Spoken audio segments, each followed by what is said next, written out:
I do have with me here a young man from the East Orange Caribbean Economic Forum, and he goes by the name of Harry Perriman. We have with us, also we're supposed to be getting a few other guests with us. We have an Alison Butters Grant who's going to be calling in on the phone, and we also should be shortly having Patrick Reed as well, who is going to be joining us.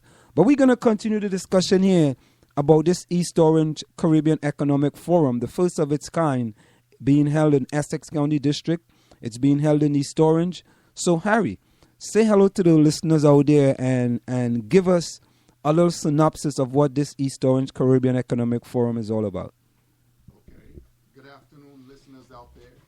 I thank you very much for giving us this opportunity to really plug this very important event, the East Orange Caribbean Economic Summit. We feel that this is a pilot program that in the future we hope will grow into something much bigger. But before we begin, I just want to, give a deep sense of gratitude to the mayor of East Orange, the Honorable Mr. Lester Taylor III.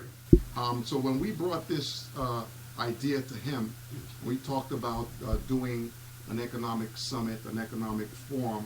He really embraced it. He and his department heads, Ms. Mackey, Ms. Jackson, and others, they basically felt that, if we're going to do something that is going to have a Caribbean flavor, we're going to do it well.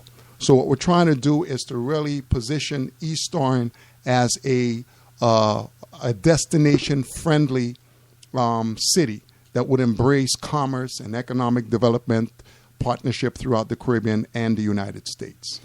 Now, Harry, there are different organizations in partnership with the East Orange Chamber of Commerce, the Department of Policy, Planning and Development.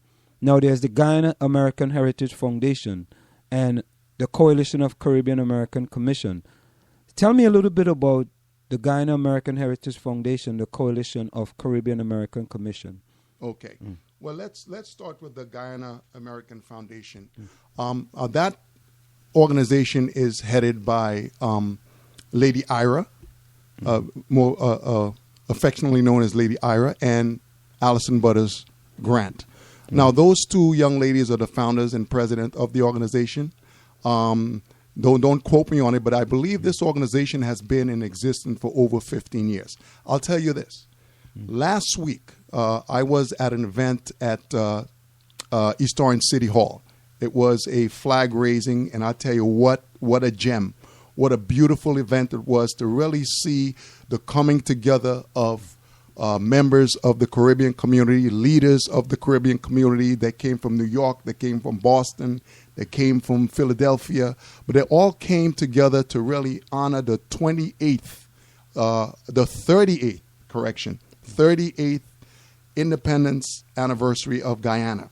And so there was a very special flag raising to really celebrate not only Guyanese, although it was the whole theme was a celebration of the Guyanese independence anniversary, but Caribbean people and people in general. So it was very beautiful to really see and listen to the different cultures and the different people throughout the Caribbean coming together. It was very well attended. Over 200 people attended. And again, my gratitude goes to the mayor and his staff and his administration, but also to the representative from Guyana, because they were very instrumental in making it the success that it was last Friday. Now, what about the Coalition of Caribbean American Commission? Well, the coalition, I'm going to be very brief about the coalition because I think when Patrick Reed comes, he's going to speak more. But the idea behind the Coalition of Caribbean organization is to really bring together, as the name entails, Caribbean organizations to work for the betterment of the Caribbean through the diaspora. There are we have many assets, Caribbean assets here in the United States. And many of those assets are sometimes taken for granted. We do not utilize them as we should, as much as we should. And I think the coalition is an attempt to bring together all the Caribbean leaders, the Caribbean nonprofit organizations, the Caribbean businesses, to really have them work together on pressing issues concerning the Caribbean. So, but Patrick is going to talk about that a little bit more when he gets here. So those two organizations, I think, are instrumental in working together with many other organizations. So it's not just those two, but those are the leading organizations that are putting together this Caribbean Economic Forum. Now, this is going to be the first ever kind of summit of its type being held in Essex County. I mean, how did you guys come up in order to brainstorm this idea, to figure that, we needed, a Caribbean Economic Forum? Because I think it's a great idea. I really think it's great, in order to try to put, bring all the Caribbean organizations together under one umbrella. But when you answer that, I have another question for you. Oh, absolutely. Well, everything begins and ends with economics, Throughout the Caribbean, we have a very talented bunch of people. Many of those individuals have made the United States their primary home. But that said, I think through the diaspora, there is a tremendous need throughout the Caribbean that is just rightly suited for diaspora members getting together in terms of facilitating and promoting economic empowerment and economic growth, not only in the Caribbean, but of course cross-Atlantic. So specifically, what am I talking about? Let's look at agribusiness, agricultural business. Many of the Caribbean countries, the primary resources that they have is agriculture. You take a country of Grenada. There's a reason why they call Grenada the island of spice. Now, Grenada, although tourism, and that's a second theme of our approach to economic empowerment and economic expansion, tourism and agriculture, those two alone accounts for over 75-80% of the gross national product of those countries, of many of the Caribbean countries, those key industries. But again, it's that silent gem that is there. I don't think there's enough being done to promote the beauty of all the Caribbean countries. I mean, you and I'm preaching to the choir here. You probably go to the Caribbean a dozen times a year. But there are many in America who have not really gone out, and I think that's our fault. We need to do a much better job in promoting the assets of the Caribbean. Now, when we talk about economic development, another underserved area throughout the Caribbean is agriculture.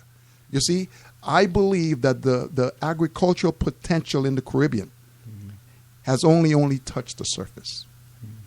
I went back a few years to Grenada, and agriculture is still alive in Grenada, but on the heels of Hurricane Ivan, it's not what it used to be.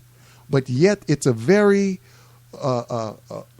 tremendous opportunity for young people to look at agriculture as a primary career, as a primary resource that would help the development of the country itself. And I think we here in the diaspora, members like myself who were children and who grew up in the Caribbean and who understood the value of agriculture in the Caribbean, we have to kind of like bring it back, but bring the technology to help it grow on a better and a higher level. And I think that's where the collaboration and the cooperation with a great city such as East Orange is going to be vital to us doing that. We want a city that's going to embrace these ideas because it's going to be sort of like a dual benefit to both the host countries back home, and it's going to, at the same time, simultaneously help East Orange in its growth, which is continuing. You're listening to the South Orange Maplewood Online Radio Experience. For more, go to SoMore.org to participate in the discussion. Now, Harry, you talk about agribusiness. You talk about the agribusiness value chain. And I think you're so right, because when I look at Trinidad and Tobago and I look at coconut water, I see that we knew about coconut water from years ago, long time ago, years ago. Now in America, you see that they are putting coconut water in bottles, in cartoons. They're putting it in all kind of stuff. When we had coconut water years ago, can you imagine if someone in Trinidad and Tobago had decided to bottle coconut water? They would have been a billionaire by now, because they would have been able to sell coconut water to the world. Because I know that there was a guy in Brazil. Mm-hmm. He started to do coconut water and put it in that little cartoon. Right. And now he's one of the biggest exporters of coconut water. So I see exactly what you're talking about when you start talking about agribusiness. But I have a question. And the question is that, how is this organization different from Caribbean American Business Association, CABA, an organization called CABA? You know, I just have to ask that question, because I've seen the things that this is about, and I think this is maybe a much broader perspective. But I want to kind of hear from you, what you think is the difference between what you guys are trying to accomplish and what Caribbean American Business Association does. Okay. Well, rather than focus on so much of the differences, obviously a business association, its primary concern is to advocate on behalf of businesses. Okay? So yes, CABA focus is going to be like any chamber's focus. It's going to cater to its members. Our primary focus is going to be on collaboration and cooperation among nations. So that's one of the primary reasons why we have members of the diaspora that we invited to join this discussion. We've included the mayor's office, Mayor Lester Taylor III, and we've included many members of government to partake in this initiative. Because, again, the key is, yes, it involves businesses. It involves not only for-profit businesses and small businesses, but also some of them, the nonprofits as well. But what we want to do, the message that we want to put out there is that East Orange is ready, open, and is welcoming to great ideas that's going to translate into business ventures, business collaborations amongst many nations of the Caribbean. And although, I unfortunately am focusing on the Caribbean, but don't be fooled. The Caribbean, Latin America, Africa, we see that all as one. So the definition here should not be limited to just the Caribbean. But if the trigger, if the launching pad is a Caribbean forum, so be it. Because in addition to doing Caribbean business, we want to focus just on immigrants, no matter where they come from and what ideas they bring to the table. As long as it's going to be beneficial, has a dual benefit to both the countries, the host countries from where they're, the traditional countries, and the city of East Orange, we are interested in those ideas. If you just tuned into us, we are talking to Harry Perriman tonight, and we are talking about the East Orange Caribbean Economic Summit or Forum. It's the first of its time in Essex County. It will be held on Monday, June the 9th, from 12 noon to 4 p.m. at the City of East Orange Division of Senior Services, located at 90 Hallsdale Street in East Orange. You can call 973-266-5405. That's 973-266-5405, and ask for Miss Norma McKee, Economic Development Manager. We're going to go for a short break, and we'll be right back after this break. The South Orange Maplewood Community Coalition on Race presents its first annual Cultural Heritage Festival on June 14, 2014 at the Maplewood Memorial Park from 11 a.m. to 5 p.m. Come enjoy food, crafts, and merchandise from the Caribbean, USA, Mexico, Africa, Italy, India, Thailand, Greece, and many other countries. Delight in ethnic dancers and musicians. Partake in free cultural activities of all kinds, including belly dancing, story time, multicultural Zumba, Tai Chi, limbo, Israeli dancing, origami, face painting, just to name a few, and most of all, admission is free. dance and sing to the tunes of ethnic performers and music from Britain, Hawaii,